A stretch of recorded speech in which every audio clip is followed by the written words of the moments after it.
I came back to the States to plan a wedding. Oh, so So you already knew you were getting married. Okay, because I don't know the love story here, so I wasn't sure you came back and you bumped into him at a grocery store and you're like, oh "Hey, no. I was gonna go No. back to India, but I'm gonna stay for you."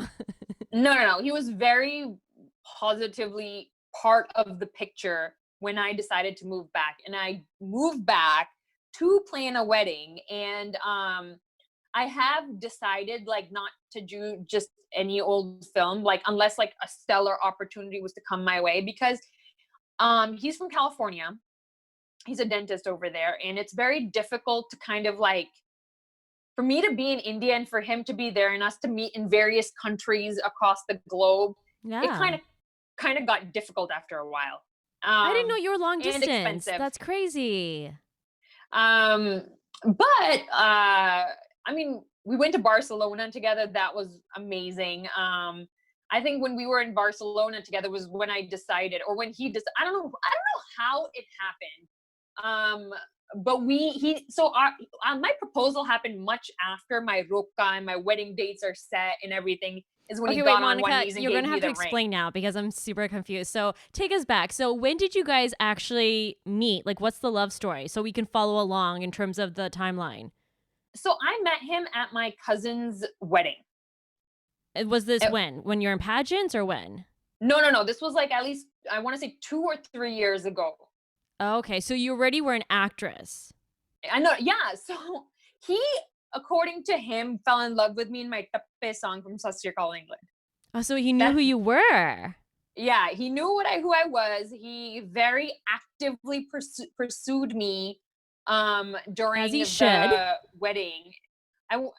During the wedding, like my family members could tell that this guy's got his eyes on me, and I found him to be really really attractive. So like I Good. kind of had my eye on him and he kind of had his eye on me, and I was single, and I was like, let's see what's cooking. And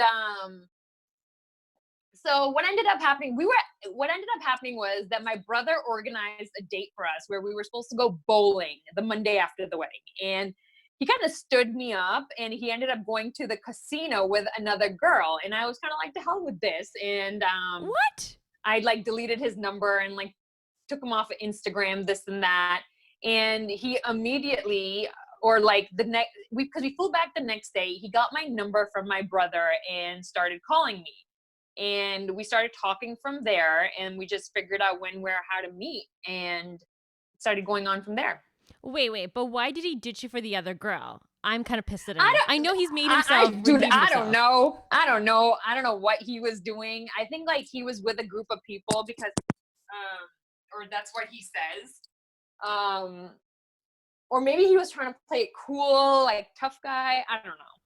Okay, but I he don't know what he redeemed did or why himself, he so did it, that's but good. I mean, I got the ring on my finger. That's true. That's true. But I Yeah. love the love stories. Okay, so you guys were together, you meet at the wedding, you start dating, and then you go back to India. Yeah. So I was living in India while we were together. I went to Barcelona before the Yadav shoot. Yes, so we went to Barcelona together before the Yadav shoot, right when Paltan was getting promoted, and that's where we started talking about, possibly getting married and settling down. So our conversation about a wedding is like that's when it started happening. So I forgot when I was shooting for Yadav, but we went to Barcelona. I shot Yadav, and that was in 2018. And that November, I started moving back, and I permanently moved back after Yadav kind of released. And February of 2019 is when I had my roka. Okay.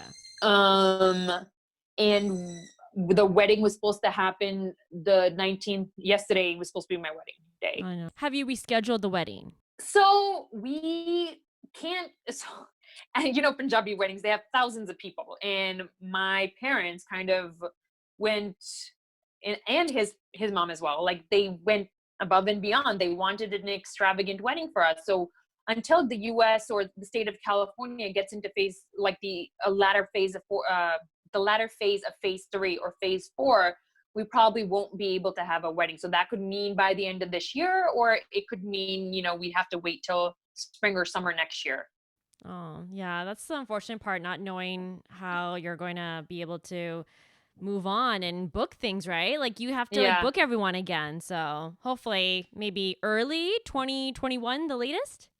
Fingers crossed. I'm hoping like, California gets into phase three and Massachusetts gets into phase three by end of August.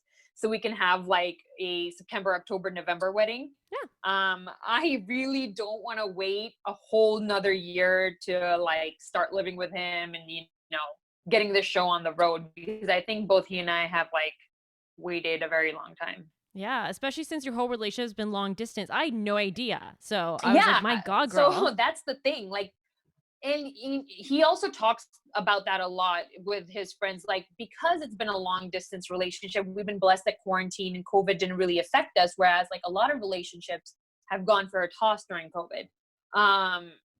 So yeah, I mean, we actually, but we figured out how to deal with long distance. Like we make sure to be able to talk to each other, and just to communicate effectively. And it helps that he's not a very jealous person, because me being part of the cinema, I think that would be disastrous to us. So it helps that our personalities mesh well.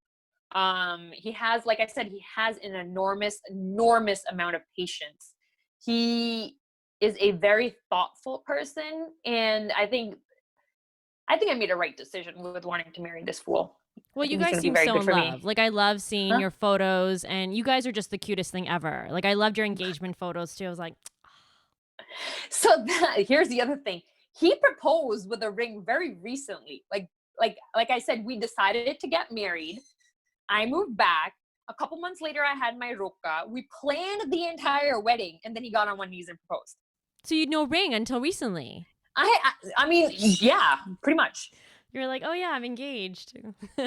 No, but that was also because he kept asking me what kind of ring I wanted. So I have a pair now, right? And for a It's very long beautiful. time, I kept saying princess cut, princess cut. So the poor boy, last year, he actually purchased a princess cut diamond. And then we went to Mexico, came back, and I was like, well, I don't want a princess cut. I want a pair. And he kind of I didn't know he had already purchased it, right? I just kind of was just like doing my research, and all of a sudden got into like, this Elizabeth Taylor kind of zone where I was like, pair is where it is. And so I found out later that he had to like kind of return or resell or do something there. I don't know what the story exactly is. And then he kind of, within like a month to 2-3 months, how he did it, he found a pair diamond that, he thought I would like. Then he got it set with the setting I wanted, which was exactly the same setting I wanted with the princess. And like I said, he's a very patient person.